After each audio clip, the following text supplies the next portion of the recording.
All right, we're live. Wendy, how are you? Good. How are you? I'm good. I'm good. Good, Um, good. okay, so we're going to talk about abortion. hmm This is our first time talking about abortion like this, but we've talked through the comments a little bit. Yeah, I guess just go ahead and yeah, you started off. Okay. Um. Yeah. I started off in my life being very pro-life, but again, that's from the way I was raised.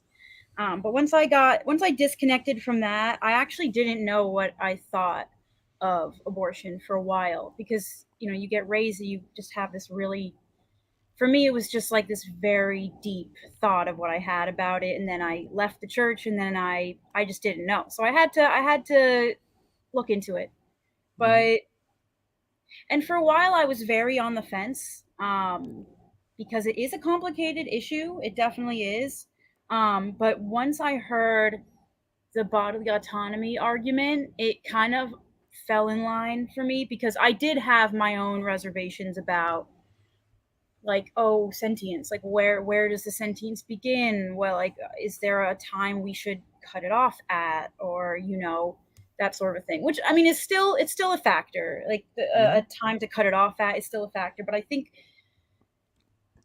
I have an idea, my I think my idea for that, about where to, like, cut it off, I think my idea about that is pretty good, although you can tell me your thoughts when I get to Hmm. that, because Yeah. Well, where is it? but Where is the cutoff? so for me, I think that if there's any chance that the fetus live could like live outside of the womb, Hmm. then it should be uh they should try that. They should take the baby out, but it wouldn't, and it would, I guess, like, sorry, I haven't actually spoke this out to anyone before. Yeah, you're fine. Yeah. Yeah, so obviously in this case the mother would be not responsible for the baby, because the baby lives, but then the baby, and this isn't really obviously the best circumstance for a baby, is to be put right into, like, the foster care system or the adoption system or whatever you want to call it, because they have a lot of issues. But I think that that's what should be done, that if the baby has a chance of living, take it out. Don't necessarily, like, literally kill it, but, like, take it out and Hmm. give it a chance, and if it lives, the government, I guess, kind of has that, like, would have to kind of take control and be like, okay, I guess this baby has to go into, like, the adoption, up for adoption, or to the foster care system. I think that's better. And then if there's clearly, like, no chance that the fetus could survive, then, like, a normal, quote unquote, normal abortion procedure. And Hmm. I don't know, what do you think about the efficacy of that? Yeah, I want to look into the topic further because I was talking to my wife about it, and she was basically I had a conversation with somebody that thought that abortion should be legal all the way up until birth, and then I kind of convinced him that between like the 30 and 40 week mark, I'm sure he would have gone earlier, but between the 30 and 40 week mark, that that basically you shouldn't be able to terminate that child, but he was saying that at that case you should just remove it, kind of like what you're saying. And then my wife was pointing out some details about the harm that can happen essentially to the child being born early, like the development process that would normally happen inside. If they're born early, then you basically just have a higher risk of being born like deaf or blind and that kind of thing. And so I want to look into that further, but I guess my concerns would go with those concerns. If there's a higher likelihood of something like that, then I would it kind of like if using meth while pregnant leads to a high likelihood of some horrible issues like being born addicted to meth, that it should be illegal to do meth while pregnant. I would say maybe it's something like that, where if your actions are leading to this result, But other than that, if that weren't the case, if a from my understanding, viability is about 24 weeks in. So anywhere between 24 weeks and 40 weeks, if you are likely to survive, if having that baby come into the world early, if there wasn't a complication, then I would say that that might be best. But I guess my challenge to you would be just to make sure that you feel this way. Would you think that it should be like an induced labor or like a C-section? That's a good question. Um, I mean, the thing is, I believe, with once an abortion gets to a certain point, you have to go through labor anyway. Mm-hmm. It becomes a procedure that basically results in giving birth to the dead fetus. So I don't really Mm-hmm. see a big difference if that kind of has to happen anyway to kill the fetus. Yeah.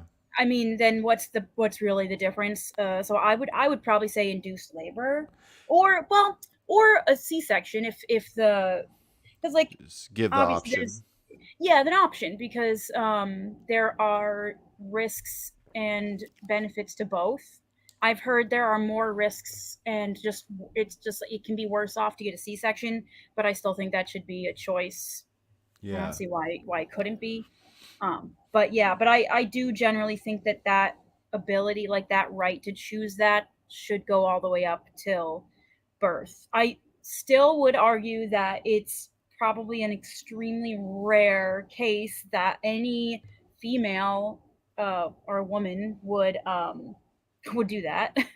Mm-hmm. Like, what would be the reason to go so long, clearly knowing you're pregnant, and then get to that last day and then suddenly change your mind? I Mm-hmm. really don't see it happening. No one would do that for fun. No one would Yeah.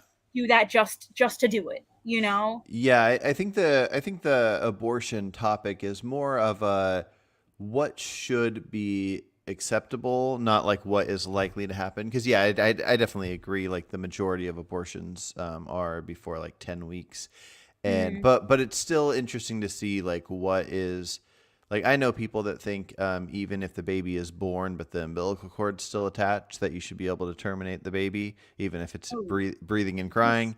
I so don't think yeah, I don't really agree with that. yeah. So Mm. so there are some wild thoughts, even if it's not anything like your average woman would do. Mm. Okay, so you mentioned that if even if the baby is dead, that you would have to give birth to it anyways. So why not make them give birth to it alive? Yeah.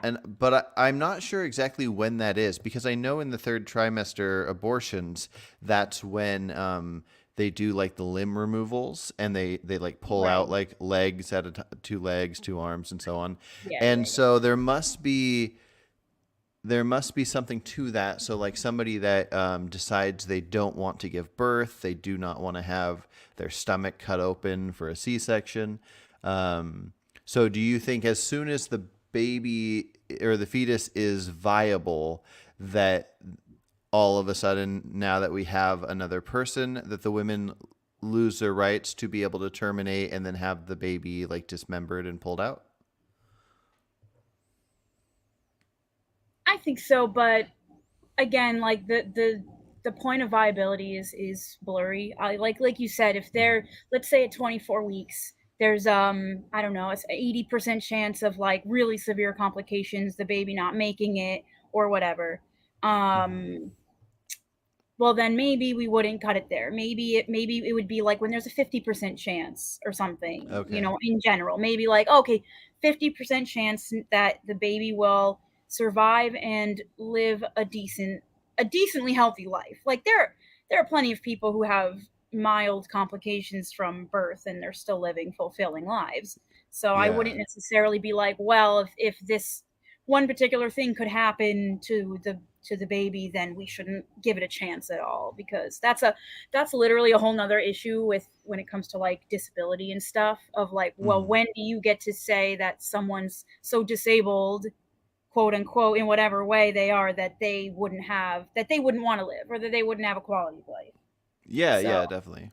So yeah, I think we would just want to find, again, like with this, it would just have to go off of scientific like statistics. Like Hmm. it can't be 100%. We can't be 100% with this. We would have to go off of statistics pretty much and probabilities.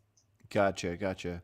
Okay, so this is one thing I find interesting, and it might just be personal choice of wording, because in my mind, if somebody says pro-choice, well, more specifically, in favor of pro-choice because of bodily autonomy, I would think Yeah. that that would have to include the entire time because it's your body the whole time. Yeah. Now, I prefer the stance you have, but I don't think your stance is a bodily autonomy stance. Well, wait, why though? Because the Because the bodily idea is that you can do autonomy. whatever you want with your body. Like you don't have to be the host to this, like to this child or whatever. So if you're saying that you can't Wait, terminate it at a certain time, oh, what's wait. No, up? no, Yeah, yeah. no. Hold on. Let me Okay, clarify. okay. Because I know what you're saying. So for me, what bodily autonomy is you don't, like you said, like you don't have to keep your body providing life and connecting like to another person. So Mm, I don't see a difference between, like, it's basically it's ending the pregnancy. So for me, abortion, the whole abortion thing isn't necessarily about killing a fetus. It's about ending ending a pregnancy, ending that connection, so the whole viability thing works because you're separating that connection, that the where the woman is using her body to keep someone else alive. She's not okay, anymore, you know? gotcha. Okay, well, let me bring it to a hypothetical because those are Okay, great, great, great, great. and Oh then boy. and then I'll bring it back to where we're at. Okay. Okay, so imagine a woman gets pregnant and she gives birth. And she was kind of on the fence. She almost had an abortion. She didn't. She had the baby. She's thinking, do I want to keep this baby? She's in this cabin, and she decides that she wants to put the baby up for adoption, but she hasn't done it yet. But she's going to take it down in a couple days. Um, right before the day that she's going to actually drive it in, there is an avalanche and snow surrounds this cabin. The cabin's covered in snow. If for whatever reason the professionals know that the snow is going to melt and her and her baby will be able to leave this cabin in about 9 months, and they're on the phone. They tell her like, you're going to be out of there in 9 months. We're either going to plow the snow away and it's going to take us 9 months, or it's going to melt in 9 months, or whatever you want to fill in the gap with. And luckily, in this cabin, she has endless amounts of food. There's all the food in the world, but the baby's a brand new baby, can't eat food. Baby has to have breast milk. This woman that does not want to keep this baby, she was going to, and still plans on giving away all rights to the baby. She will not be its guardian. She will not be responsible for neglect. As soon as she gives it up for adoption, if the baby starves to death, it's not her fault because it's not her baby anymore. It's up for adoption. But while it's hers, there's this idea of neglect. Now you can have your own stance on where the neglect is, and we're about to hear what that is. But so if when the snow melts and they come and find her and there's a dead baby because she decided she didn't want to use her body for this baby, should she be legally responsible? Okay. So I do remember hearing you pose this to one of the other people you talked to, Hmm. and I was kind of going back and forth in my head about it Hmm. because I think in order to be in order to be consistent, Don't be um, consistent. Don't do it. don't be consistent. I'm just kidding. Go on. Always be consistent.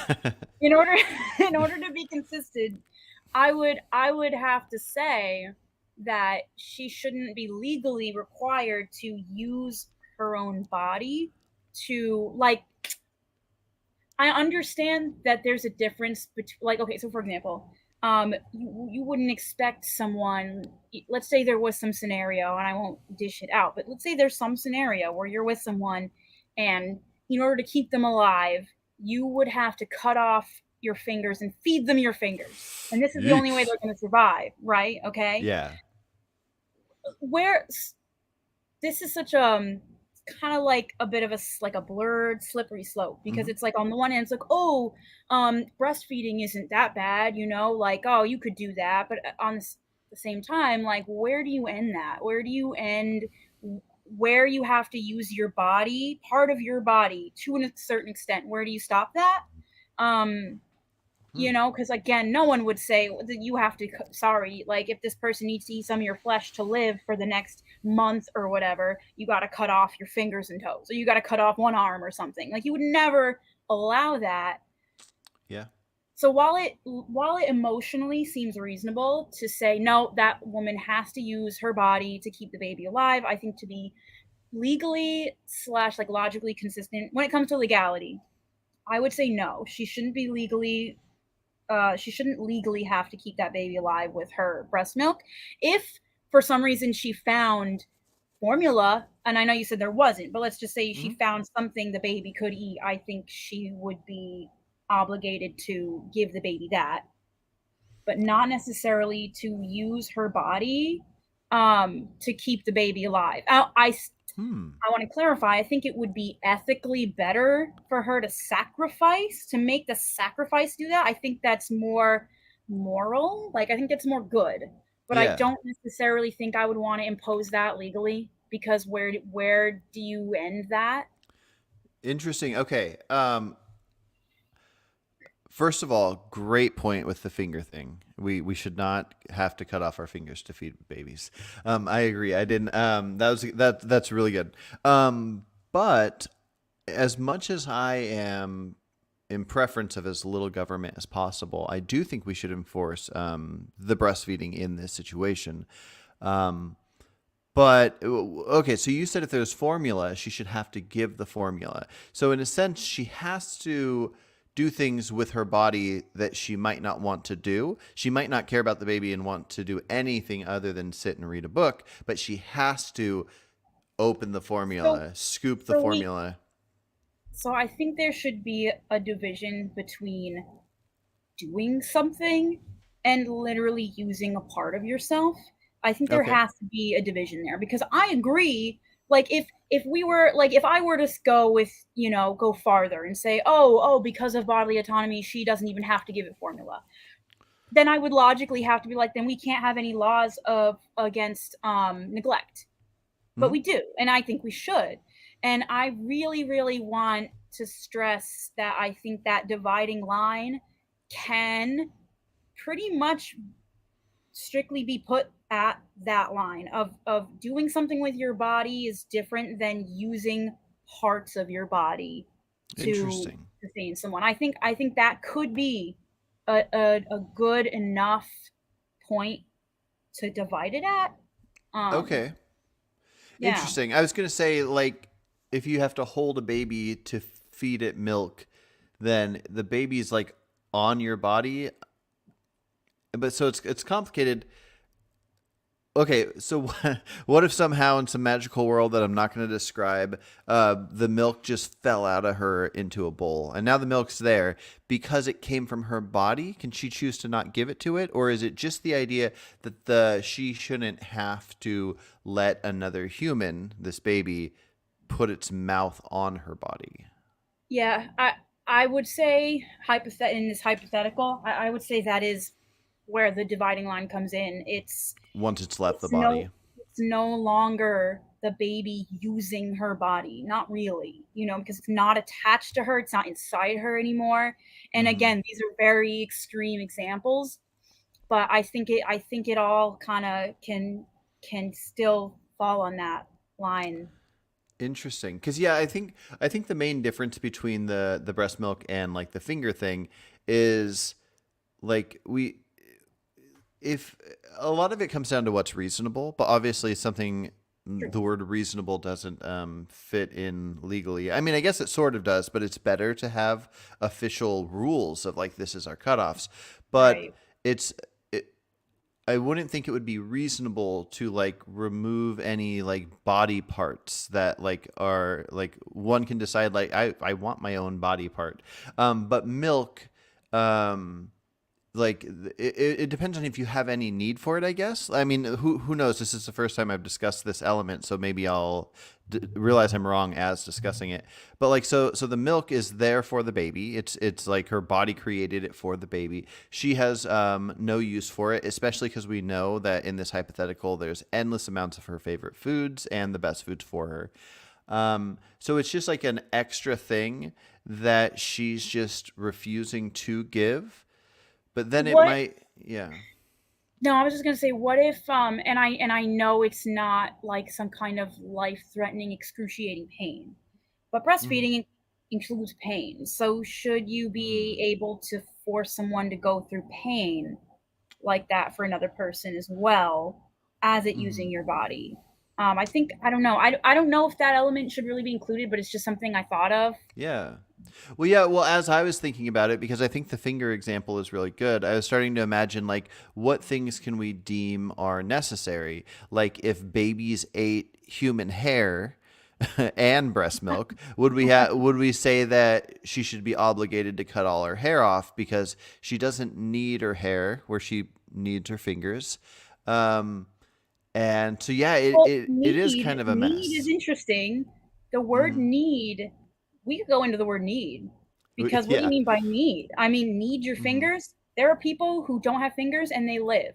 So it's like, where do you really put that? They're like, and you could say for someone could literally say, I need my hair for my mental health. I will deteriorate mentally if I lose my hair. You know Yeah. what I mean? Like need is a very, very wishy-washy word if you're not gonna go into That's define. true. Well, and I think that's why we have to, like, in a society, a desirable society, we have to figure out the best laws. And usually, where there's kind of a fuzzy line is when it comes to anybody that's not an adult. Because when you're an adult, you just say, okay, anybody can do what they want to do. You can, as long as you're not hurting anybody else, do whatever you want to do. But when it comes to like the idea of like protecting kids, um, somebody could, like a baby could be around cigarette smoke all day and they could be somewhat fine. They're going to survive, but we'd have laws saying, we know this is unhealthy. Therefore, in this country, we are declaring you can't smoke within let, 10 let me feet of let a me baby. interject. Let me interject. Yeah, yeah. Um, I don't personally. I don't think that what it comes down to is child and adult. I think what it Hmm. comes down to is ability, because you could easily, Hmm. like, you could be charged with neglect for an elderly person. It doesn't matter the age of the True. person. What matters is their ability. Hmm. So I think that's the point we should be stressing, and not like, oh, children versus adults. Adults can do. There are plenty of adults who are disabled or elderly people who can't do the things, Hmm. but we would protect them as well, and not just Yeah, because they're I young. think I would say maybe it's even better to describe it as guardianship, and then guardianship is based on ability. Um, so because I mean, there's so many like a 17-year-old that isn't a legal adult yet. Their parent can still decide what they wear and what they eat and all these different things because the parent is still technically in charge of them. And so in the sense of children, things don't come down to ability, but ability is usually what leads to guardianship. But yeah, I just like I think there's reasons why there's like so I don't think there should be a law preventing me from doing whatever I want to do. For smoking again, for an example, is like I can put this horrible stuff in my body and get this lung cancer, and Mhm. I can choose that. I could even choose if I want to die, and but if people have children and we decide when the cutoff is for when you're an adult, um, it becomes a different story. You start to lose all your rights in a sense as a human when it comes to how you treat that child. You like rear facing car seats. There's regulations on how your car seat has to be set up to have a kid in it based off accidents, based off not neglecting your child. You're in a car, you have to follow these rules. And same thing with like smoking and all these different things, or even just having your house has to be up to code. Like if whatever they're called, the people that check to make sure children are taken care of, go to the house, and it's like a disgusting, there's like maggots all over because there's a dead cat in the corner, and there's just like urine and feces all over the house or whatever. You all of a sudden don't have those rights to do whatever you want because you're the guardian of another. And so I think even though abortion is complicated, and we'll probably hop right back into that in a second, I Hmm. view my thoughts on abortion kind of exactly the same as neglect. And so that's why I think it's interesting to go over neglect laws. I because the idea is, especially if you are the one that chose to put that other human inside of you, if you made them dependent on you, then you are their guardian. And then at the point that they're not inside of you, you can give up your guardianship, and then somebody else can become the guardian of them. But for anybody that is not 18, or if we adjust that age to 19 or 17 or whatever, anybody that is not a legal adult, there's there's an element of neglect, and it gets complicated when it comes to others. Like, I don't know if you have a cabin where you're in there and you have breast milk, but the baby that's in there is not your baby. Like, somebody else is watching your baby, but you're in a Good cat. point. Like Mhm. I think there should be some kind of laws involving keeping children alive. Like a child that's not mine, that's like drowning in a little puddle, and it's not like I don't have to risk my own life to pull them out of the puddle. I Mhm. probably should legally have to pull them out of the puddle, but I don't think I should have to like jump into a river to say, especially to save an adult. So it's complicated. But anyways, I'll stop rambling about that. But I view abortion kind of involving neglect. It is because, well, okay, something I thought of too is like, I mean, I guess maybe getting a little bit away from the would she have to use her breast milk? Like, you wouldn't expect someone to connect themselves to someone to keep them alive. So how can you dictate someone keeping themselves connected to someone? I guess it would depend on, well, with the connecting, are you talking about the breast milk or the being inside somebody? No, I guess just in general, like maybe a scenario where like someone has kidney failure and someone they could take someone else and be like, hey, you've got a working kidney, we're going to connect you both somehow, and you're going to keep this person alive for the next 6 months or something like Mm. that. We wouldn't legally require that. All right. Well, So let's look at that a little further then. Okay. So let's say, um, so there's me and there's you, and yeah. I have we can say I have a kidney failure issue, and I have something attached to me, and I go to you, and let's say use some chloroform, knock you out. I attach myself to you. So there's a cord that's going from me to you. It's a sturdy cord, but we can remove it.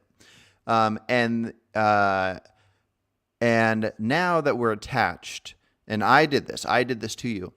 Hmm. Now that we're attached, we can let's say if we were to unplug, now that we're attached, you're going to be the one that dies. Um, if we leave us at yeah. So if we leave us attached for like a month, we just got 1 month. So I attached you, you helped my kidney out, but I essentially took all your kidney juice. And if we leave it attached for a month, it'll do a back and forth through this pipe thing, and um, and after the month or whatever, we unplug it and we're both fine. But if we unplug it, you're gonna die. You don't want to die, right? So you're you're gonna be like, Right, damn it, right, I don't want to yeah, be stuck to you for a month, right. but let's stick together. Now, what if I say I want to unplug you and Okay. you're gonna die? Should I legally be allowed to unplug you? Okay, that is a damn good question. Wow. Okay, so I've got two thoughts Okay. that I'm kind of flipping back and forth between. Well, let's just say on the one hand, okay, maybe we could go on the route and say, okay, because this person did this, maybe they should. be legally, again, it would almost be like a, no, it would be like a punishment to like, well, now you have to stay connected to this person. But Mhm. if we say, well, okay, you have the legal right to disconnect, but we're going to charge you with murder, because I mean, listen, they're the ones who got this. They're the ones who made the situation Mhm. like But literally on purpose. the disconnecting is like the action of murder. So letting you disconnect would almost be like letting somebody shoot somebody with a gun, where they say we're going to let you shoot them and charge you with the murder afterwards. That's the problem, because I guess with this scenario, with the bodily autonomy scenario, it's like, well, when I guess when would you take away bodily autonomy? Because that's what Hmm. would have to happen. You would have to be like, okay, well, you know what? We're not giving you your right to bodily autonomy because you did this thing, Yeah. which Well, I can but see. not as a punishment, not because you did this thing, Well, but no, because yeah, to not kill the but other person. but yeah, like if you're using your bodily autonomy to kill, then that's when you maybe shouldn't be able to, especially if you're the one that set it up. So me connecting to you, because I'm trying to imagine the police get called and they're coming over and they see us and there's me and there's you and we just have this like wire of sorts connected to us and we're telling them and they know exactly what happened. And then I'm like, but even though I did this because I want my liver to do this thing, or my kidney, I don't want to be hooked up anymore and I want to unplug it. Like, wouldn't you just tell them, don't let him unplug it? We should be stuck together for this month because I am my own person and he is his Hmm. own person. And after he can unplug me safely in a month, take him to jail. But don't let him unplug me and take me to jail. Take him to jail because I will die. I don't want to die. Yeah, emotionally, absolutely. I have Hmm. my own I have my own will to live, and like if I was in that situation, obviously I would be like, no, I would be like, make him stay connected for a month and then bring him to jail, because clearly he violated my autonomy in the first place, so he should Hmm. be punished. So the real Yeah. issue isn't about him being punished at some point, because clearly he should be. The Hmm. point is like, would we let him disconnect?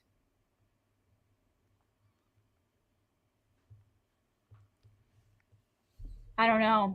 Yeah, it's tough. Well, let's look at it with a property thing. I think that this will have an easy answer, but then we can come right back to this. So, what if it was property? So, legally, you don't have to let somebody into your house, right? Like you shouldn't have to, right? Yeah.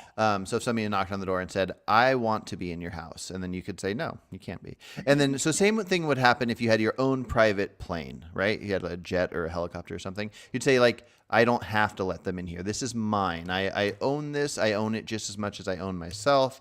I don't have to let anybody use my property. Okay, so so in the same situation, I came, chloroformed you, put you on my private jet, and then we're up in the sky flying. And Yeah, then no, I, I and already see where you're going. I see yeah, exactly where you're going. and Um, I, because I put you there, I shouldn't be able to say, well, this is my private property. I don't want you here. So legally, I can put you out and then you fall and die. And then I get right, charged for right. the death. Where legally, I shouldn't be able to end your life just because you're in my property. Yeah, yeah, yeah, yeah. No, I see what you're saying. Yeah, I like that. That's interesting. Yeah, I think in that case, yeah, yeah, I think there should be a distinction then between that, but like between the like, oh, someone's in my house, I can push them out of my house, whereas Hmm. no, you shouldn't be able to just push them out of your jet while it's in the sky. Hmm. Yeah, yeah, I can see that. Especially if you put them in your jet. Well, right, no, I don't know if especially, that yeah, part matters. Like, yeah, I think because it matters in a because it wouldn't even sense. be possible for someone to like break into your jet while it's in the sky, like Hmm. you know? Yeah. Well, and like if somebody came into my house and I thought they were a threat and my children were at risk or whatever, I could like shoot them. But Oh yeah, if I defense, force that, self defense is different. yeah. Yeah, But if self I defense. force them into my house, I can't say you're in my house. I can shoot you now. Yeah, It'd be no, the because it opposite depends. It almost. depends. Like if Yeah. you force someone into your house and then they pull out a gun, then yeah, you can pull out your Yeah. gun because that's still self-defense. Like it's weird. Like I don't know why this happened, but if you force someone onto your jet and then they become for some reason they're a threat, yeah, Mm-hmm. you should be able to like push them out if they're literally trying to kill you. Then yes, but Yeah. at the same time, because you force them onto the jet, which is kind of kidnapping, you still should get Yeah. charged with kidnapping. Yeah, yeah. Well, I think it comes down to making something dependent on you. If you put Right. them in the jet and therefore they're dependent on you not kicking them out of the jet, or if the same thing with how I hooked myself to you for the kidney thing, Yeah. No. Yeah. I'm making you dependent on me. Yeah. So I think I that's a knew bit. we were going there. So let's go back to the cabin then. Instead of a woman being in there with her baby that she's going to put up for adoption, but then gets snowed in, what if before she gets to the cabin, she like kidnapped a baby? And then was in the cabin, and the only food for the baby was the breast milk, and there's no hypothetical where it falls out of her into a cup. So she made this new baby dependent on her. It's the baby of her neighbor who loves that baby and wants that baby back. And the only way to keep this baby alive for this 9 months or 1 month or however long she's in the cabin is to feed her because she made the baby dependent on her. Should she be legally obligated?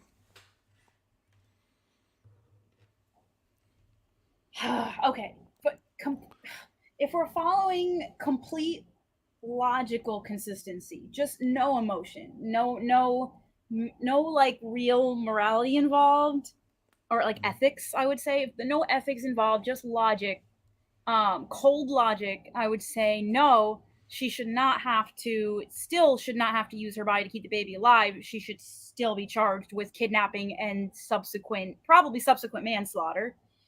Maybe not necessarily Mm. murder, but manslaughter. Um, and again, that feels very wrong to say, and it feels Okay. also unethical. But she is So obligated to keep it alive if she can without her body. So it's not yes, that if there's formula there that she can say, even though I know this baby won't make the formula itself, it's there and the baby can do it. She is still obligated because the baby's dependent on her to keep the baby alive, just specifically not with her body. yeah. Interesting, And interesting, again, that's interesting. not going by emotion because emotionally, I agree. It seems quite reasonable for us Hmm. to just be like, Oh, no, you have to breastfeed. Like, you just have to, like, do it, right. Yeah. No, But I always keep that we separate. I'm not going off of no, I emotion know. I'm either. trying to Yeah. keep it separate Yeah. myself. So yeah, no, Yeah. I would say she doesn't have to. She still did a terrible thing and should be punished for both crimes. But yeah. And again, like looking into is important, but then in the real world, this will just not happen. Yeah. You know, so Okay. it's Okay, but let's go back to the thing where because I don't know if we fully figured out the answer. So if I hooked myself to you and then me unhooking you, you die. Did okay. we settle on a thing there? Going go, going by logic, going by to be consistent, I would have to say um, that person, we can't necessarily take away their right to bodily autonomy, or maybe we shouldn't. I don't know if we could come up with a scenario where we would say that. We would say, no, we have the right to take away your bodily autonomy. I suppose perhaps. Well, so Yeah, here's the I would thing. have to Here's say the we thing. would You're not. let them. Yeah. Go ahead. So I'm hooked to me and to you. And so the only thing I'm having to do is not unhook. So I don't know if I view this differently for bodily autonomy than something like, let's say a woman has a baby, she goes home after the hospital and she's at home. If she wants to, like, as of right now, she's responsible for this baby. But if she wants to put it up for adoption, she doesn't have full bodily autonomy. She has to put that baby in a car seat in the car No, but and again, it's about the definition of bodily autonomy. If your yeah. definition is that line of literally using part of your body, Hmm. like to sustain someone, Yeah. and not just like I'm gonna move my arms around or something. I think there's a difference. Yeah, no, there is a difference. I agree, but with the hooking up thing, there we don't even in this hypothetical, there's the body's not even being used. It just needs to be hooked. So it's not that something's coming out of the body, kind of like breast milk is coming out of the body for the baby, but like we're hooked together, and if we unhook, there will be a death. And if we're hooked up, then the only element that's bodily autonomy is somebody is hooked to you, but not using you, if that makes sense. It's That's still keeping you alive, though. Like Um, I don't see how that's even. I don't even know. That's like not even. That doesn't seem logical to me. I was just pointing out the distinction between like a baby inside might be there's a lot of thoughts that there it's like using, like, I don't know, like taking from your body, taking Right. from your Yeah. vitamins, That's all this different stuff. And I just wanted to make this hypothetical more like the jet thing, where mhm, it's yeah. the idea that you're there, you're stuck. Like Yeah. kind of like in a jet. So you're in a jet, and you can't not be in that jet until the jet lands. And Hmm. so similar to, like, let's say the jet's not going to land for a month. Similar to if I'm plugged to you, um, if I unplug, you'll be for a month. Then you'll be dead. I guess even if we're flying this jet for a month, I can't push you out of this jet at any point in that month and say, this is my jet, you're in my property, I want I you mean, out. And then also, you can't be wherever you want. You are officially stuck. And so yeah. it's kind of a bodily autonomy Yeah. I situation for both people. I guess I would have to even like this isn't like a real thing that would ever happen, but in that case, I guess I would have to extend it to being attached to your body and not, because again, like Mm-hmm. it being like I would have to extend it to being like physically attached to your body. Like yeah, I don't know. Like in the case of, let's just say there's a case of like I don't know. Say there's a case of conjoined twins or something. I was just gonna say that. That's Ah, yes, and yeah, and one of the twins is like, no, I don't want to be attached to this person. You need to separate us, and the separation would kill one of the other ones. mm-hmm. Um, Yeah, yeah. Okay, so you got twin A and twin B. yeah. They know that if you unattach them, B will die. And A says, I don't care about B, I want to be unattached. And B says, no, we can stay alive if we stay together. I don't want to be unattached. Are you saying that A should have that legal option to remove B?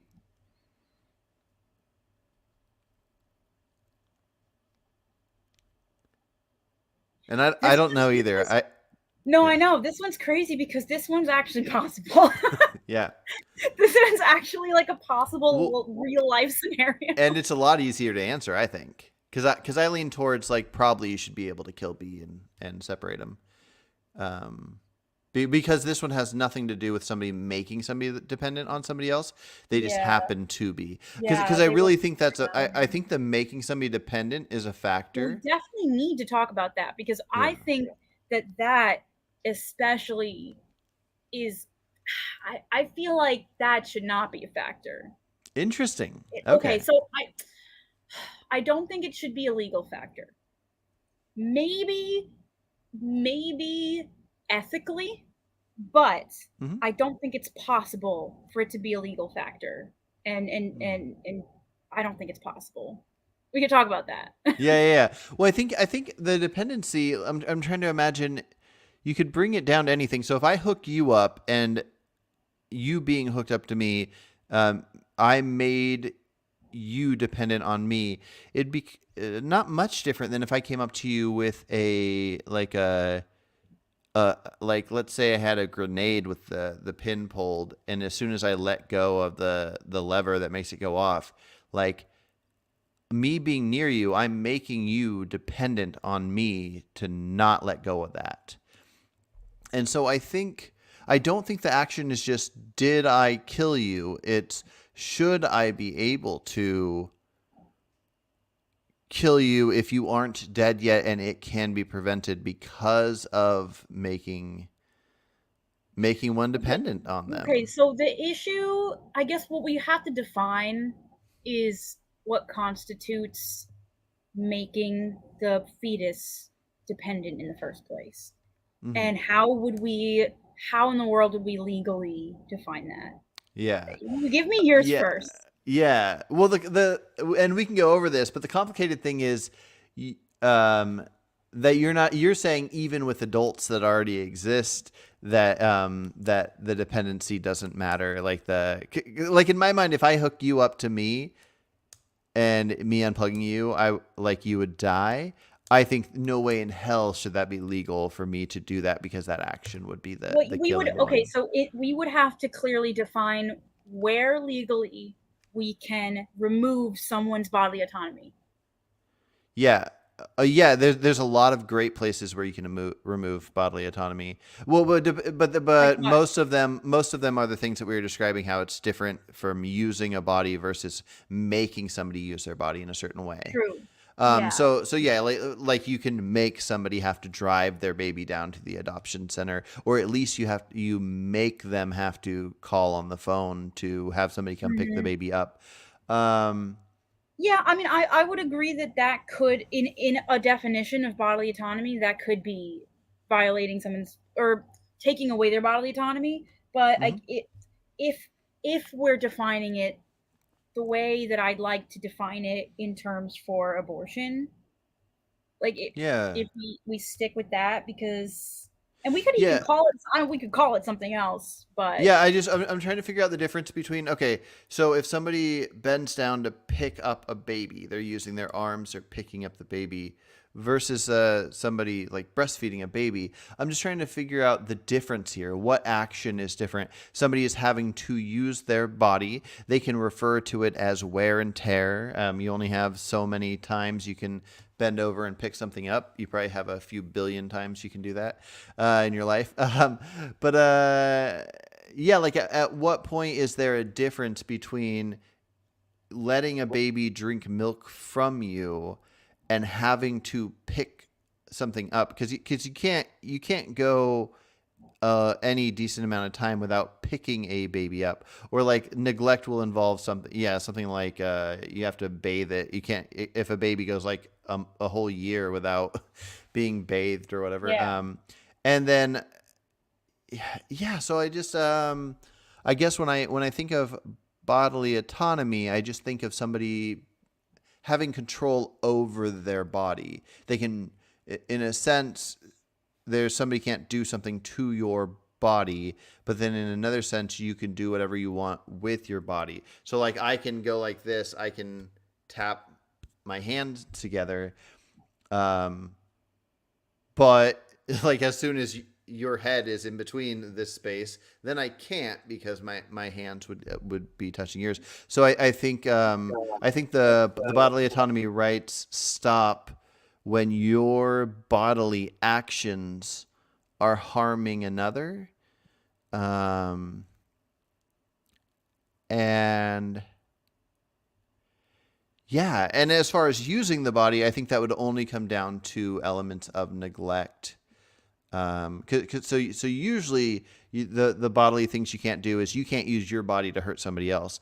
But then when it comes to neglect, it's that you must use your body Do certain to things. reasonably protect whoever you're protecting, whoever you're in Yeah. charge of. Um, Mhm. to some degree. And so it's complicated because we can't really come up with examples that aren't far fetched. Like there's no Yeah, no, cord that's the that can hook. problem. That's the Yeah. problem. If we were coming up with real life examples, it would be easier to apply it to, like, well, what should actually be illegal? Hmm. The Um, closest thing I can think of would be using property, and it would be like the plane thing, or if yeah. I took you into outer space and I'm like, okay, well, that's my astronaut suit. You can't use this suit, and you have to be out in space, and then Yeah. and because the actions would be some form of killing. Now, it's kind of interesting because driving is something like this, except we have this agreement amongst us all that driving exists. There is a risk that can happen. You can get in trouble to some degree, but you Yeah. don't owe. Like there's a lot of cases where somebody will get in a car wreck and one person will be completely at fault. The other person was innocent. Yeah. One Yep. person's at fault, but the innocent person gets the most harm. True. And like, let's say that they lose a kidney or whatever, and they're going to die unless they get a kidney, and the person that hit them is a perfect match or whatever, the person Mm. isn't legally responsible to keep them alive, even though they are the cause that's going to Yeah, make because them die. I I Yeah. actually do think that that hypothetical is a lot closer, Hmm. where it's like we wouldn't force someone to start using their body to keep someone else alive. So again, like how can we legally force someone, because if we're talking real world here, the woman really is in all senses of the word using her body when she's pregnant to keep the fetus alive. So how Hmm. could we legally force her to keep it going when we wouldn't force someone else to start doing it, Yeah. even Well, when I think even it when would. it emotionally makes sense. Yeah. No, I think it would depend on what it is and why it is. So with driving, it makes sense to have this like risk that we're taking. And so when you get in a car, you take this risk, and it seems to be beneficial for all to not have this idea of having to give your kidney to somebody, because it would be kind of fuzzy. I would So say yeah, yeah. no, I would just say it's beneficial to have abortion be legal in the case of, oh, you're taking this risk by having sex, um and this could result, but I still think it's beneficial to keep abortion legal. Well, the problem is the other person involved doesn't doesn't take the risk. They are just made dependent, and so that's why it can be That kind of it's complicated. it's tough because that's a person that's already in existence. Well, I don't know, persons like are, when you yeah. It like just comes down to stage. So if you're a fetus, you're a person that's just inside of somebody. And well don't when get me wrong, I value people that are already born more than I value people that are not born. But right, right. I value 10-year-olds more than 1 year olds, and I value 1 year olds more than a fetus before it's born. But a Yeah, well, I fetus the think day before it's born and the day after it's born, I value about the same. And yeah, so, yeah. I don't know if there really is a difference, but my mind wants to say there's a difference between like you're getting in your car and you could potentially like hurt someone that's out in the world already. But when you're doing the act of having sex, no one exists. There yeah. literally is no one. There's no one existing to harm. Like there's just this hypothetical of, hey, this could result in this thing happening, but that person doesn't even exist yet. Like they're not. I don't know. So I don't know. I don't know if there's a real difference, but Mhm. it feels different. But Yeah. Yeah, yeah. No, it's crazy. But yeah, you asked me a question a second ago about what was it? Oh yeah, we were talking about the idea of uh, pregnancies and making dependent. So I would yes, say outside of rape, there is no pregnancy that does not involve, at very least, well, I guess both people, both the man and the woman, um, like I need to intentionally putting that child I there. okay, okay. We need to define some things Okay. because I really need to know your definition of rape. I need to know what that is. Oh, I see. What is it? Um, What does it encompass? well, especially in the case of what we're talking about here, it would be. This is going to get messy. Yeah. But um, it would be not willingly participating. Now there will be some fuzzy areas. There's a lot of fuzzy Okay, areas. not willingly participating and not being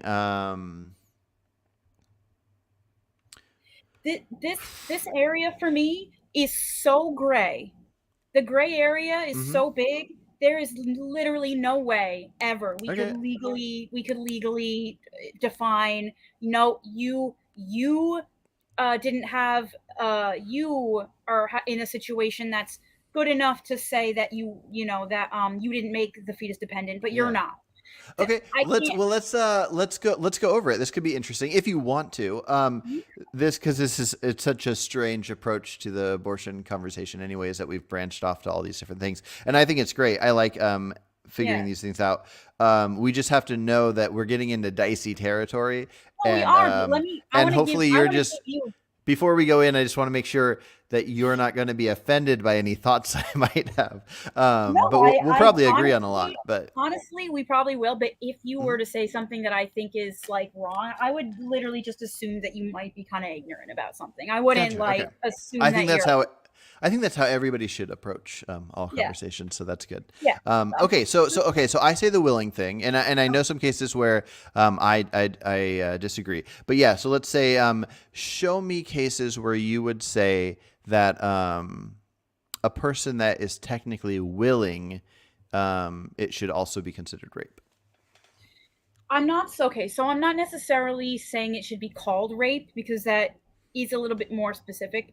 But I think that things that are not technically rape should not be imposed in this, where the government would say, no, sorry, you didn't do you didn't experience like rape in this way, Hmm. so sorry, you have to like you can't get an abortion. I can imagine a scenario, and these scenarios in my head are not, they're kind of just like thoughts, they're not worded out yet, so hopefully I can word them well. Hmm. Yeah. But I can imagine a scenario where like a woman is in a very religious household and Mm. feels pressured to give her husband what she might not even really want to. She's never going to say no. She's going to act like she wants it. It's not rape. Hmm.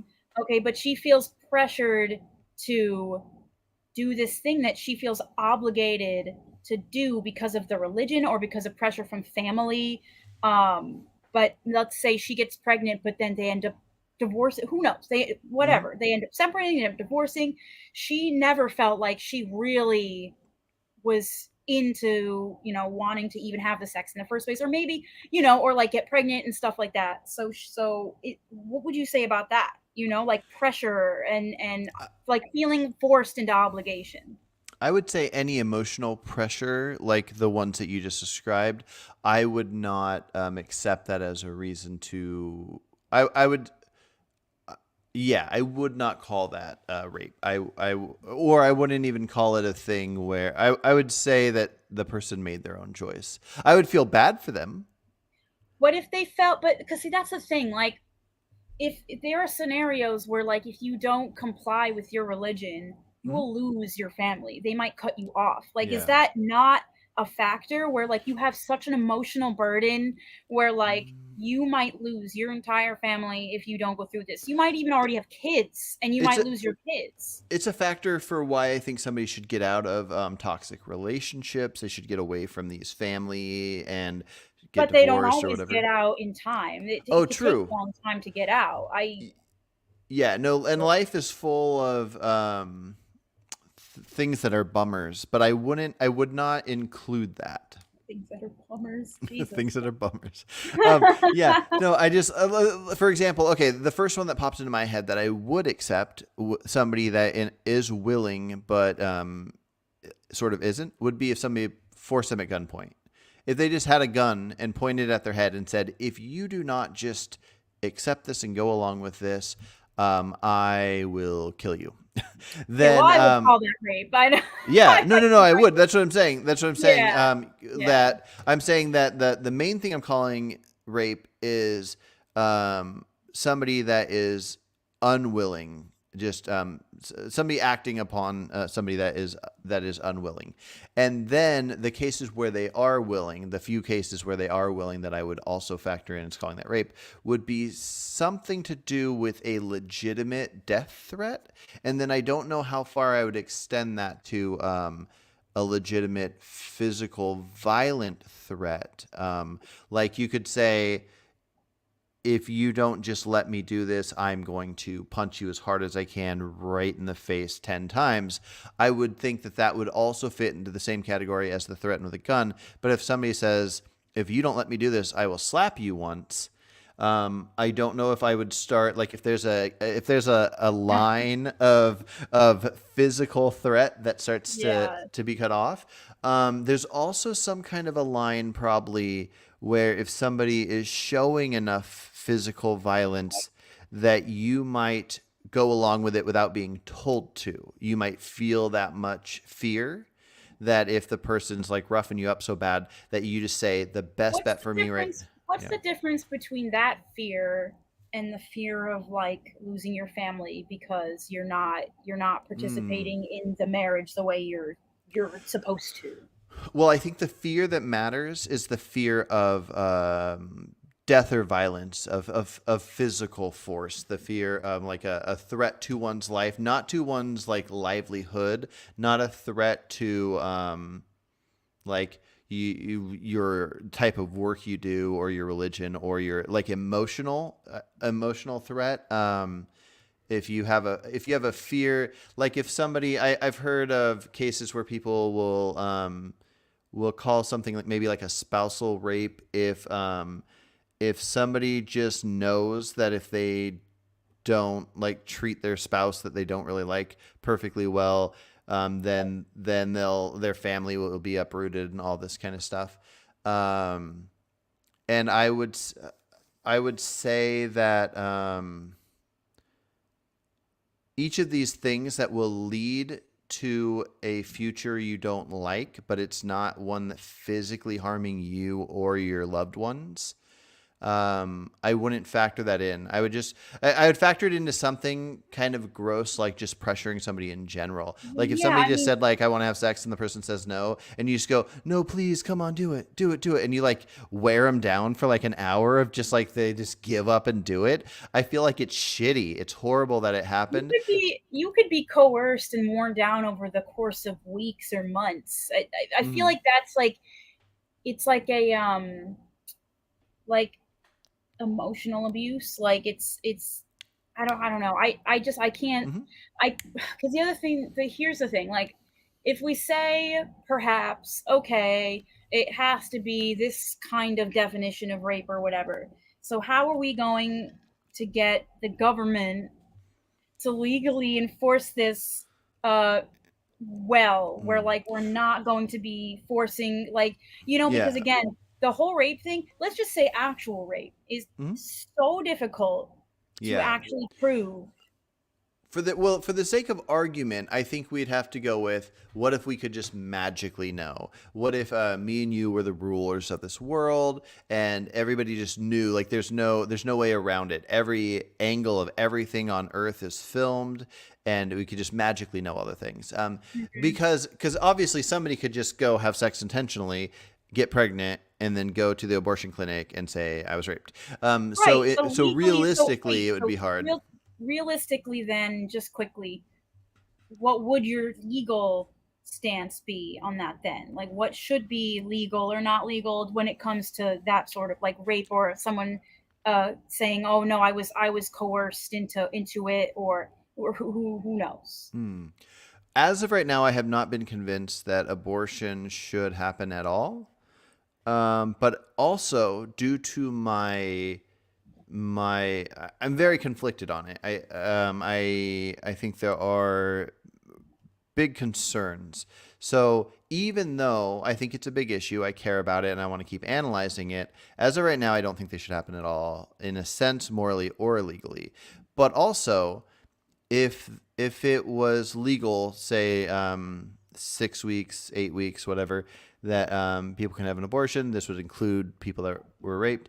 I wouldn't put up a big fight for it. I'd keep discussing it with people. But there's a lot of things that if I made a list of like what laws should change, there's things involving like circumcision, there's things involving death penalty, some stuff involving animals. There's various different things where anytime before sentience, I'm conflicted enough that I would say that when we detect that there is a likelihood of sentience of the fetus and having a precautionary couple weeks before that anything before that sentience, I'm I wouldn't want to stand strong on. So if I was emperor, even though I lean towards not accepting them personally myself, I would probably have the law have a cutoff at like 6 or 8 weeks. But I wouldn't change anything due to rape. I know a lot of people would say if somebody was raped and they just didn't act, they didn't get the abortion, and then they're like 20 So weeks or 30 weeks do you pregnant. think do you think that um physical potential harm from the pregnancy going through plus emotional damage from the rape and having to carry the pregnancy through, do you think that's worth less than the fetus then? If it's sentient, if it's become sentient and it's at like, I don't know, 20 weeks or something, do you think that's worth less? I don't know about worth less. My Just stance on this is that in a society we have protections. We have protections from killing, and so now if I let that slide, be killing a human before it's sentient, then that is what it is. But if we have a stance that we don't kill humans, like say a human that has been cooking for 7 months, so from conception to 7 months. I think most people, if they saw a baby that was born at 7 months, they would say a baby that's born crying, perfectly healthy. They would go like, killing this isn't much different than killing a 20-year-old. yeah. This is a born baby. It's here, and people can take care of it. And so, in that sense of having a law that protects humans, I want all humans to be able to be protected. A 7 month cooked baby, gestation. There we go. Yeah. Yeah. Um, I would say that the idea that if somebody else that has one that they're 7 months pregnant and it's not born yet, doesn't change that stance for me. So my stance kind of goes all the way back to this protection. Now there what would change this would be the elements of how that human's affecting the other human.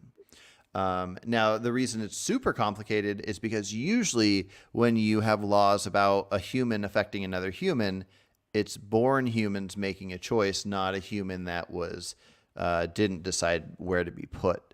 And so that is where it gets dicey with figuring out how much harm to the mother makes you make this choice. Okay, well, I guess the next question would be, because you literally said you're not convinced that abortion should happen at all. Well, Correct. I hope that you weren't thinking of. I hope that you weren't thinking about the medically necessary Oh, abortion, because yes, when I you talk about abortion, I'm referring to the killing of a human that has not been born. I'm not referring to the fact that abortion is the word that's used when it comes to delivering a baby early, when it comes to removing an already dead fetus, when it comes to like an ectopic pregnancy where you have to remove the the conception cell from the fallopian tubes that was trapped in there. Yeah, it'd be better. It'd be great if there was like a word that pinpointed what people are talking about when they well, talk about because abortion. But there yeah. can be because there can be life-threatening complications when the fetus is like 20 something weeks, you know? Hmm. So we have to include that, or at least I think we should have to include that. Where do you draw the line there? If like the mother's life is in danger, do we Hmm. sacrifice her life to continue the pregnancy for the fetus, or what do you think? No, no. I mean, so it would part of it would depend on what you mean by danger. If they're saying that the mother will die if you do not terminate this fetus, and by terminate I mean like kill the fetus. Um, I lean towards that being the approach to take. Um, Well, so I've seen a lot of videos where they doctors have they give it a high likelihood that if the pregnancy continues, the woman could end up dead. But it's a little bit of a gray. It's a little bit like, well, maybe not. Mm-hmm. And there's been many times where, because of the laws on the books specifically, especially even recently, where they don't do anything fast enough and the mother dies. Mm-hmm. And whether or not the baby dies or not, that is a complete risk, because like how that's tough. Like how do you, Mm-hmm. like, you can't, like, if you make anti-abortion laws so strict that doctors are afraid to give care quick enough, because this is real life happening right now, where Yeah. like doctors will be like, well, wait, because if I, if I don't, if I do this or whatever, but then, there's literally been cases where the doctor made a decision and said, you know what, no, we need to do this abortion. And the mother lived, the mother was fine. And then literally there have been people saying, she was going to be fine anyway. You're a murderer now. You should be punished. Like you Mm. are, with the law. Like there's, like things like that happen. So restricting abortion so much that like there's these consequences, Mm-hmm. doctors have already not been able to perform their life-saving jobs. Gotcha. Yeah, no, and I've heard some of those stories, and they are not good, and I think those things should be figured out.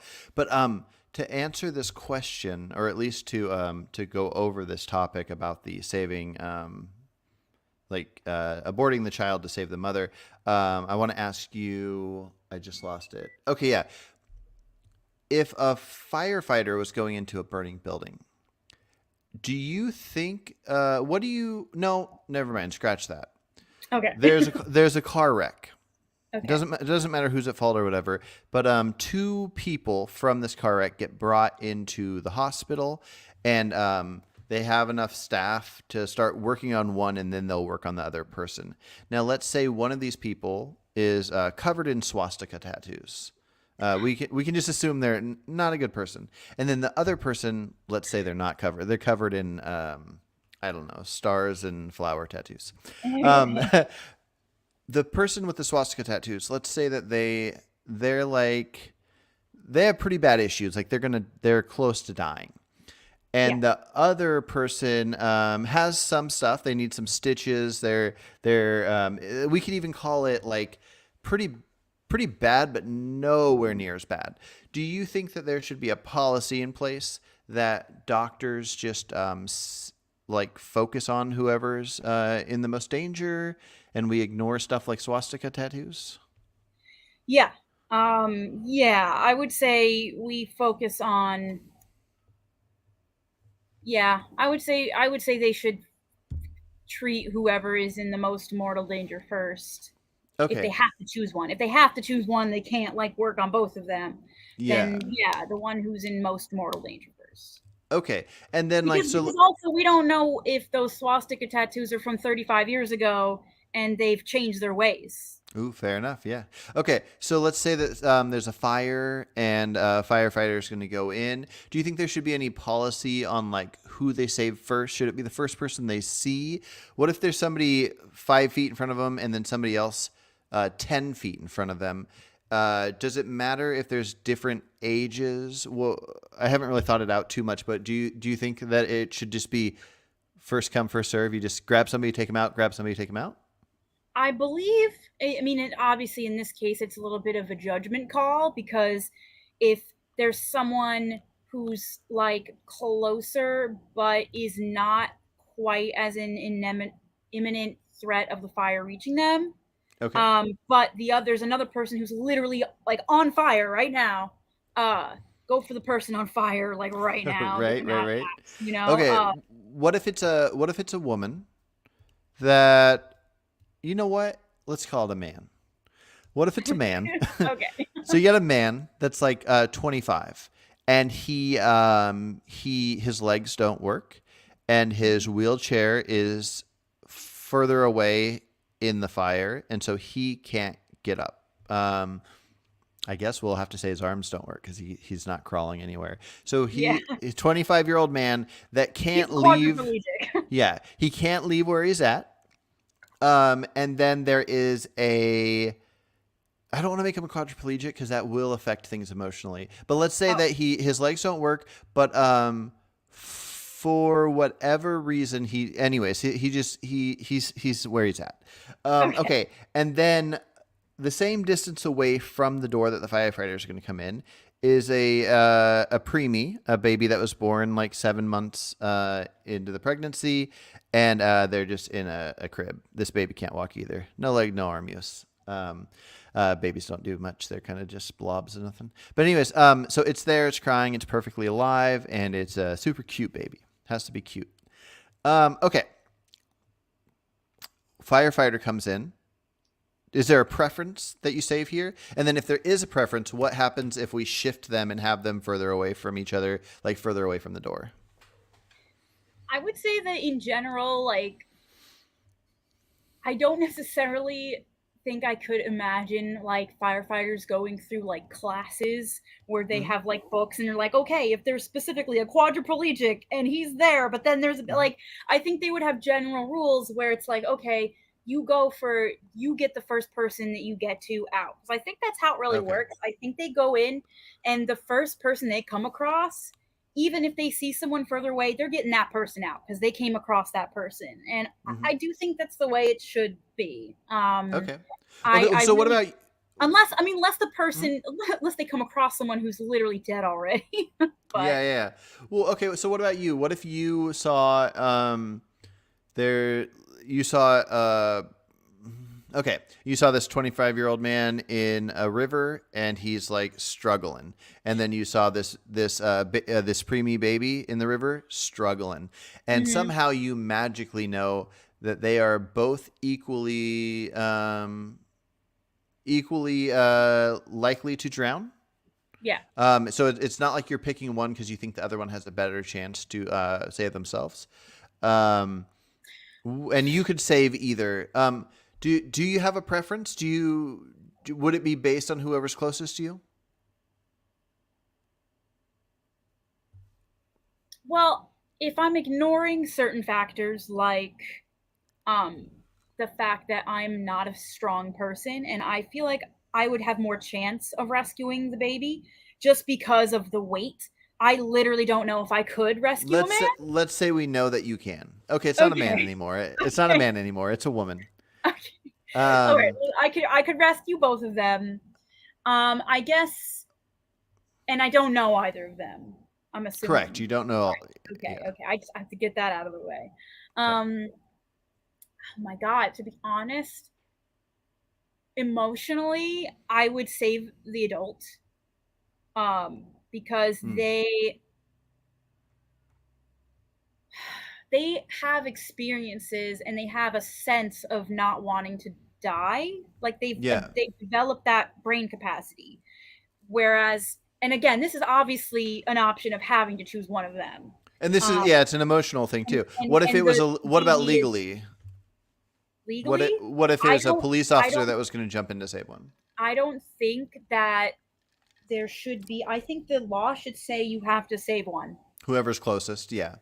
Yep. Okay, so this is something I hadn't really thought of before, somewhat recently. Now, so for me, just so you know, I've actually made a list of the importance of ages and various different things. Wow. So Okay. I've ended on 12 being the most important age to save, and Wow. there's a whole wide range. But I like almost all ages above 2. I choose over 6 months, 1 year to any of that business. Yeah. As soon as you get to about like 90, sorry, grandma. I have an awesome grandma. She's like 93. As soon as you get to like Okay. 90, then, or maybe even 80, I start caring about like 1 year olds more than the older one. I would say even like a 30-week fetus, I'd care more about than a 90-year-old. Are you Um, assuming that every person on this list is in equal health? for the sake of that element, yes, equal. Okay. It's just going off age alone. So if Just I went age. into a Okay. burning building, if I saw ages above people's heads, 12 would be my go-to save, um, and then it branches off from there. So in general, with this list kept in mind, a pregnant woman, whether it's 16 or 35, I would personally value more than any fetus or their baby that is like I would say, like, I personally would care more about saving a 25-year-old woman than their 1-year-old baby that's already born. And that's just a personal emotional thing. But one thing that's very interesting to look at, and I think even people that are lean pro life uh, don't ever say this, so it sounds crazy, which is why I had to preface with all that. And I'm curious to break this down with you because I think you're pretty honest with everything you say. Mhm. It's kind of interesting to imagine. So a 7 month, um, a baby that is born at 7 months, so it's a preemie that legally most people would view as valuing as equal to any other human that's born because they value legally. People don't have ranges on it like this other thing we're talking about. Um, it's kind of wild to imagine that if you had a woman with a 7 months pregnant, and because of whatever complications that the baby didn't cause on its own, that the mother's life would be at risk. It's kind of interesting that we would choose to save one over the other because they're both two humans that if separately were in a river or in a building or a burning building or whatever, that they are what they are. But the idea that like if if the mother died and you could take this baby out and this baby's fine, or you could take this baby out and the mother's fine, it's kind of interesting that we would legally choose the woman specifically. I'm glad it's that route because that's my emotional take. But anyways, what are your Well, thoughts on wait, that? wait. I have to clarify what you mean, because I already think that like if there's like a 7th month along pregnancy Mm-hmm. and it's causing complications that could, um, to the mother's life, like risk her life, that the go-to should be to just take the fetus out and hope and try to keep it alive outside. Oh, fair point. Yeah. Okay. Yeah.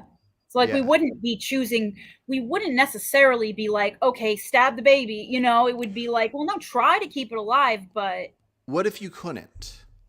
So if you what if couldn't, what if okay, what if taking the baby out? What if the only way to take it out was a C-section, and whatever the complication is makes it where the C-section would kill the mother? So your options are you inject the fetus with something that kills it, and then you do the thing where you remove its limbs and then just pull yeah, out piece by yeah. piece to Hmm. save the woman, or you either wait till the woman dies or do the Well, C-section that will kill the woman. so Yeah. the mother already has more sentience Hmm. than the fetus. Well, that's why on my emotional list, I put her way above the fetus. Just like I Well, put a 10-year-old above a 1-year-old. right, I no, just yeah, wonder yeah. legally because that 7 month born baby, like if it was just born premature and it's in the river or in I still, the I building, we still, still care about it. I think you could call that scenario self-defense to a degree on the Mm. mother's part. It seems and like and it for sure. because again, there are laws where self-defense, you can kill someone in self-defense. Couldn't you call it self defense the other way around too? Like, let's say somebody that I mean, it's hard to care about something you've never seen, but let's just say that there's one person. Let's say the father of the baby. Not that it matters that it's the father of the baby. It could just be a random stranger if that complicates things. But there's a person that cares a lot about that 7 month old that hasn't been born yet, and then there's another person that cares a lot about the woman, and both of them are equally fighting for this, saying self-defense. Like somebody's saying like no, like that baby's perfectly fine, and if it was born right now we would all fight for its life. It is fine. Like if like going to kill it, the self-defense would be to fight off the person trying to kill that baby. Like they Yeah, both want the defense, especially if you imagine the location element changed. Like if you just take both of them separate from each other, the question becomes, if that baby didn't choose to be put in there, why is it called self-defense if the baby's not choosing to be harming? It's just the fact that it's there well, is harming her. it's still, well, I mean, I would call it self-defense to kill, like like well, I don't know, I guess it's true because like I was gonna say, obviously there are scenarios with like deadly like tapeworms or something, Mm, or insects that are infesting you that you would take out and kill in self-defense because mm. you know, but But only they're because like we kind of don't have innocent. laws defending those things. Oh no, I know that, but a Yeah, tapeworm is innocent in a true. sense. In a sense, it is because there's nothing malicious really about it. Yeah, I mean, we would yeah. say so because it's killing us, but it's literally just trying to survive. Hmm. Um, and I know, like, I agree. Like, I place a human baby over a tapeworm, Yeah, obviously. yeah. But in that sense, I don't know. I mean, I guess that is kind of tough, but like, I don't know. I still have to like. Mm, I Isn't it want, I weird? want, I know. I want to say the sentience thing, where like, Hmm. okay, well, legally, because the woman's already sentient and the fetus is like barely sentient, let's say, and doesn't Hmm. have any memories or anything, that okay, we would save the mom instead. But I haven't thought of the larger implications of that, Yeah. so it's Yeah, no, hard. and I agree, and I think it would be the same case for me when it comes to like a 1 year old. A 1 year old has no sense of the future. They have such I little. know. I was thinking that that came in. I know because I've had that thought where I've had thoughts where it would lead to that, so I haven't said them. I've stopped myself because I Yeah, have thought like, oh well, the fetus doesn't really have a sense of the future or something. It's like okay, but yeah, you could say that about a 6 month old, So like it hmm, doesn't work. Like that just doesn't yeah, work. Which is why I'm hesitant to actually say that that's where we should put it legally with the sentience thing, like with the mom being more sentient, because hmm, I haven't thought through everything on that yet, and I don't want to commit to that. yeah, yeah, Yeah, I can't give an answer to that because that's a good. I have to think about that. I literally yeah. have to think about that. Yeah, it's Mhm. complicated. That's the bummer about this topic. I think a lot of people get really angry with each other on this topic. Like it's this whole clash of if you're pro-life, you're horrible. If you're pro-choice, you're horrible. Yeah. And the bummer is that it's such a unique case that due to nature that there's a place where humans are born like Yeah. like humans are start out inside of women's bodies, and with almost everything in life we can figure out the easiest answers to, but with this one it's just so complicated, and I I think think yeah, go for no, it. I actually have to go in a minute, Okay, yeah, but I would want to end it on or at least my final note is yeah, yeah. probably that to try our best to figure out what causes less harm overall, having abortion be legal or having it not be legal. And Hmm. I truly think that having abortion be safe and legal causes less harm overall than if we kept it illegal. Okay, well, what if it was something like an 8 week cutoff where That that's that's still really tough because you really have to consider the fact that so many women don't even know they're pregnant yet. But do you think that's an acceptable reason that if they are taking an action that could lead to pregnancy and they have that much time frame to find out if they're pregnant, let's say 12 weeks. So you have 3 months. Now, I know there can be different reasons for why you might think you're pregnant or think you could be pregnant or whatever, but to have a thing where somebody chooses the action that makes one dependent on them. So let's ignore rape for a second. So just all the cases of non-rape sexual interactions where obviously there's two people involved, but the only one we're really talking about is the one that gets to abort or not abort. They have 3 entire months to that. Like, I feel like if I was a lady or if I was somebody that was doing actions to get a lady pregnant, I would like, especially with my thoughts on abortion, I would like well, especially if I thought it was acceptable to get an abortion up to like 8 weeks or let's say 12 weeks.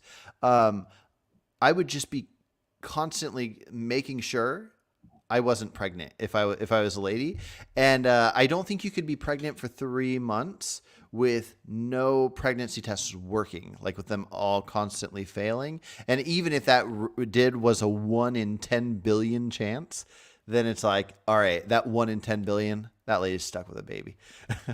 But I mean, yeah, I could kind of see that.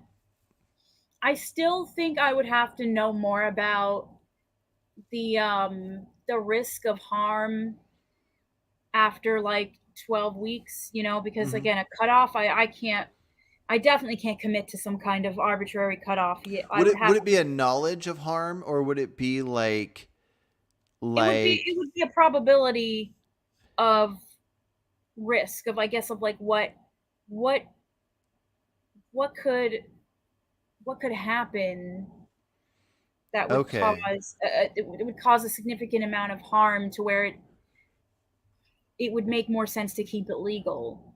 Okay. Gotcha. Well, and then one thing that might need to be factored in that would affect the legalness would be legally documented knowledge of knowing you're pregnant. Like for one example, like I think it should be illegal to drink alcohol while you're pregnant.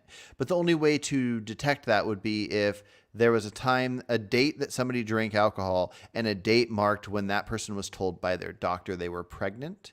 Or let's say meth. Meth is probably a better route to go for if you do meth and you were told you were pregnant, then there's legal But it's already repercussions. illegal to, isn't it already illegal to do meth?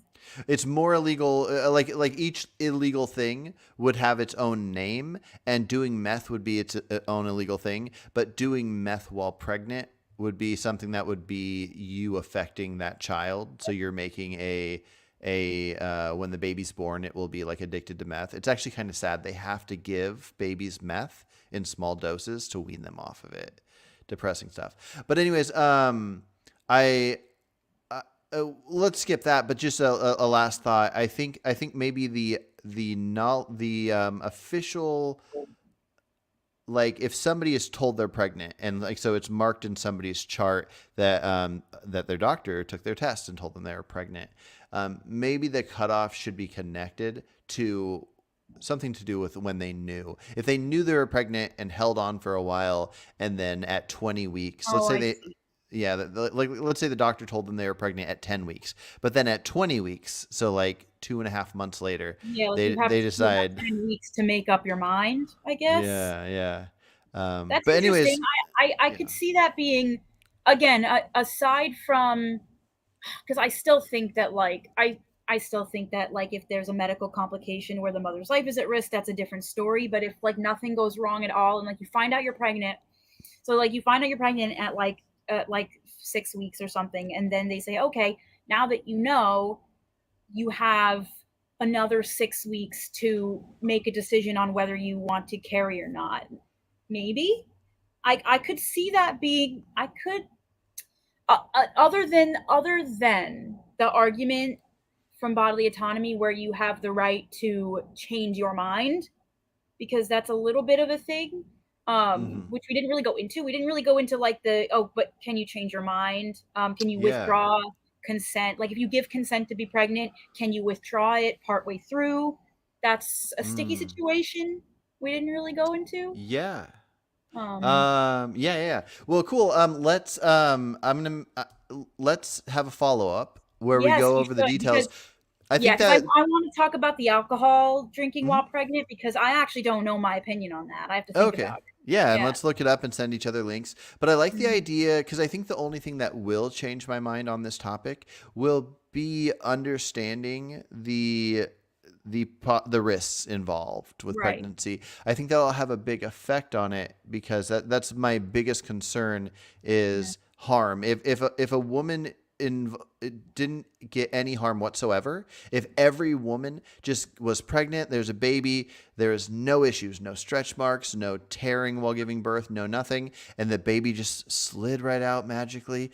I would say Yeah, that screw would be it. No, great. nobody. I'd say nobody can Yeah. have the. But Yeah. the thing that's gonna give me some wiggle room for wanting people to have the right to choose to possibly change this is going to be that. So I'm going to Yeah. look into a few things, and then yeah, next Yeah. time we talk, let's break down what harms it would take for Yeah. even separate from legal for you to say this risk and this harm would make you think it's morally acceptable to abort versus these other ones where even if you want it to be legal, you would call it immoral if they aborted for this reason. Yes, that's a good. So, That's great. Yeah, no, that's a yeah. great question. Okay, yeah, Yeah. yeah. We'll look into that. I definitely want to talk again about it. Yeah. Awesome. All right. Well, it's good talking. Take care. Yeah, you too. Yeah, you too. Bye. Yep. See ya.